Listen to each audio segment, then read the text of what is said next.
Hello, aujourd'hui je voudrais te parler d'un équilibre à avoir absolument. Si jamais tu souffres d'une pathologie au niveau de la muqueuse intestinale, si tu as des problèmes hormonaux, notamment au niveau de la thyroïde, si tu as des problèmes d'obésité ou de dérèglement neurovégétatif, si tu as une pathologie inflammatoire, etc., etc. Donc je m'adresse à toi. Un truc dont je dis, ça fait suite à la vidéo que j'ai tournée il y a quelques jours, un truc dont les médecins te parlent jamais. Enfin, rarement. Je dirais même presque jamais au final. Donc moi c'est Nadège, je suis naturopathe et tu sais que dans l'alimentation il y a un équilibre qui est très important. Enfin il y a plusieurs équilibres qui sont importants. Il y a l'équilibre hydrique, ton apport en eau, tu as l'équilibre énergétique, tu as l'équilibre en oligo-éléments, en vitamines, en minéraux, mais tu as un équilibre qui est essentiel à ta santé, qui est essentiel pour toute ta vie quoi. C'est l'équilibre en acides gras essentiels. On dit acides gras essentiels parce qu'en fait, ils sont essentiels parce qu'on ne peut pas les synthétiser. L'homme, il ne peut pas les synthétiser. Donc, on n'est pas des algues. Les algues, elles synthétisent, elles arrivent à fabriquer des acides gras essentiels. Nous, on ne sait pas le faire. Donc, on est obligé d'en apporter tous les jours dans l'alimentation. Donc, du coup, ce sont des bonnes graisses, en fait. Et si tu as un bon équilibre en acides gras essentiels, eh ben, il faut savoir une chose, c'est que l'équilibre en acides gras essentiels, il répare la muqueuse intestinale. Il te permet de fabriquer des écosanoïdes. C'est quoi les écosanoïdes? C'est des petites hormones qui sont antagonistes et elles te permettent de créer l'inflammation ou de la ralentir.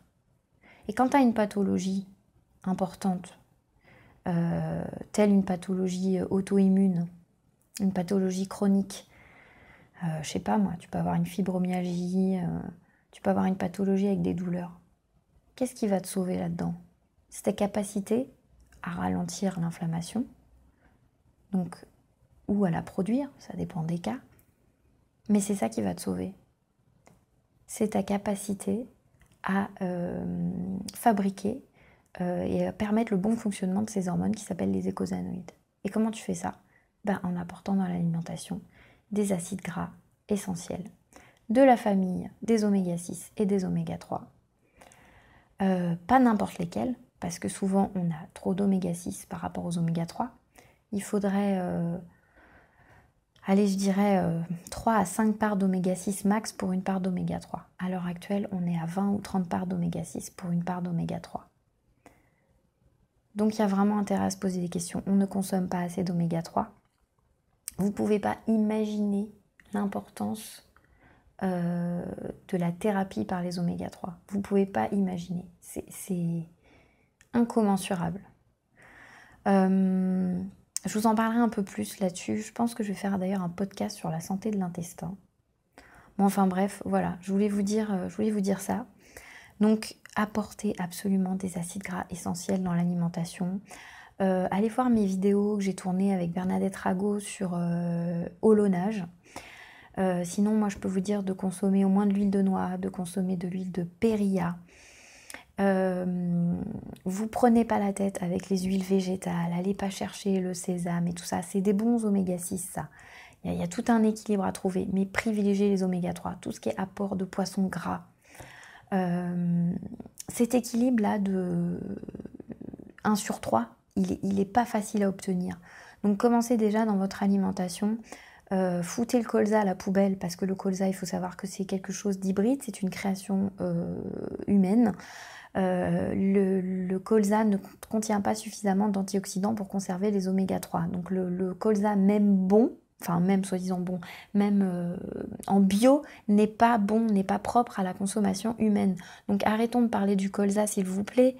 Arrêtons parce que si vous vous renseignez vraiment sur le colza, vous vous rendrez compte que ce n'est pas une huile bonne pour nous. Donc auquel contient des oméga 3, mais c'est pas la meilleure.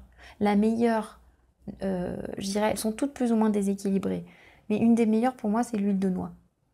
L'huile de noix crue, bien sûr crue, hein, parce qu'on ne les chauffe pas, ces huiles-là, et extraite à moins de 40 degrés. Donc quand vous achetez votre huile de noix, je vous conseille d'en consommer déjà 2 cuillères à soupe par jour, et en plus dans votre alimentation. Et en plus de ça, demandez toujours à votre magasin qui demande au fabricant si l'huile a été extraite à moins de 40 degrés. C'est hyper important parce que sinon l'huile est chauffée et donc elle passe de la forme Si à la forme trans. Et donc c'est-à-dire qu'en fait, du coup, l'huile devient toxique. Voilà, c'est pareil quand vous mangez des noix, quand vous mangez plein de noix, si les noix sont oxydées, si elles ont une odeur de rance, eh bien elles deviennent toxiques. Voilà. Donc c'est déjà un début. Allez voir, je vais vous mettre le site Olonage en dessous sous la vidéo. J'en ai déjà parlé plein de fois dans les vidéos. C'est d'ailleurs, je vais à Marseille ce week-end donc avec la société Olonage justement pour pouvoir parler notamment des produits Olonage. Bon, bref, voilà, c'était pas pour faire la pub aujourd'hui, c'était justement pour vous parler de l'importance des acides gras essentiels. Je vais en parler de plus en plus dans les vidéos à venir parce que pour moi, c'est fondamental.